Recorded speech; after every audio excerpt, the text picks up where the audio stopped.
اسلام آباد پولیس کے ترجمان کا کہنا ہے کہ الیکشن کے نتائج مکمل ہونے تک خصوصی ڈیوٹی تعینات رہے گی۔ اسلام آباد پولیس کے ترجمان نے اپنے بیان میں کہا ہے کہ اسلام آباد میں حالات پرامن ہیں، لیکن مساجد اور الیکشن سے متعلق دفاتر پر دہشت گردی کے ممکنہ خدشے پر سخت ہڑتال جاری رہے گی۔ انہوں نے کہا کسی بھی بد امنی کی صورتحال سے سختی سے نپٹا جائے گا۔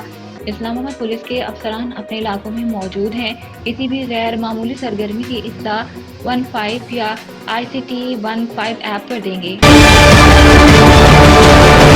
سیکیورٹی کے لیے ریٹرننگ افسران کے دفاتر کے باہر آرمی اور سول آرمڈ فورسز کے اہلکار تعینات کر دیے گئے۔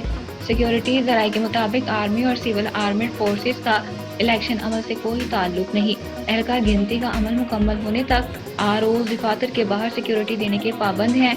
الیکشن کمیشن اور وزارت داخلہ نے اس سے متعلق نوٹیفیکیشن جاری کر رکھا ہے۔ سیکیورٹی ذرائع کے مطابق اہلکار صرف ROs کے دفاتر کی بیرونی سیکیورٹی کے لیے تعینات ہے۔ انتخابی عملہ ROs کے دفاتر کے اندر ووٹوں کی گنتی کا عمل جاری رکھے ہوئے ہے۔ سابق وفاقی وزیر فیصل وابڈا نے کہا ہے کہ ملک میں مک گیا شو گو نواز گو ہو گیا ہے، سیل لگ گئی ہے، ویپاری اسلام آباد آ چکے ہیں۔ پیپلز پارٹی آزاد امیدواروں کے ساتھ اپوزیشن میں بیٹھے گی تو 6-7 ماہ میں سارا مک جائے گا۔ ایک نجی ٹی وی سے بات کرتے ہوئے انہوں نے کہا کراچی میں سرپرائز ہو گیا، کراچی میں MQM کچھ زیادہ ہی سیٹیں لے رہی ہے۔ فیصل وابڈا کا کہنا تھا کہ توقع یہی تھی کہ آزاد امیدوار کو بڑھتری ملے گی۔ PTI کی مقبولیت نفرت کی بنیاد پر پڑی ہے۔ انہوں نے کہا کہ PTI کی اپنی مقبولیت اور PDM حکومت سے نفرت ایک لہر کی بنیاد بنی۔ گھٹیا اور ذاتیات پر مبنی فیصلے سنائے گئے تو رد عمل ہی آئے گا۔ سابق وفاقی وزیر نے کہا کہ زرداری کو مائنس کر کے نظام آگے نہیں چل سکتا، جبکہ لولا لنگڑا اقتدار بھی نون لیگ کا آخری اقتدار ہوگا۔ میں جو کہہ رہا ہوں آئندہ 72 گھنٹوں میں سامنے آ جائے گا۔ ہمارے قانونی ڈھانچے کے اندرونی مسائل کا تدارک کرنا ضروری ہے۔ جب چاہیں آپ کسی کو گھر بیچ دیتے ہیں، جب چاہیں معاف کر دیتے ہیں۔ پاکستان تحریک انصاف کے حمایت یافتہ امیدوار راجہ بشارت نے NA55 سے بھاری اکثریت سے جیتنے کا دعویٰ کیا ہے۔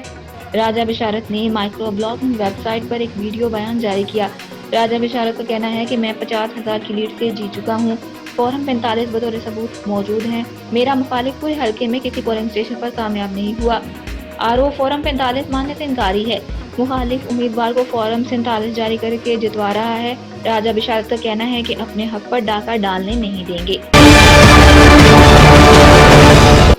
پاکستان تحریک انصاف کے رہنما ولید اقبال نے کہا ہے کہ چیف الیکشن کمشنر نے کہا تھا کہ فارم 45 پولنگ اسٹیشن کے باہر ڈسپلے ہوں گے۔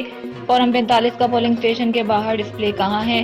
ایک نجی ٹی وی سے بات کرتے ہوئے انہوں نے کہا کہ چیف الیکشن کمشنر نے کہا تھا رزلٹ الیکشن مینجمنٹ سسٹم پر اپلوڈ ہو جائیں گے، ابھی تک نتائج EMS پر اپلوڈ نہیں ہوئے۔ انہوں نے کہا جس قسم کے حالات کا ہمیں سامنا تھا اس میں ان نتائج کا آنا حوصلہ افزا ہے۔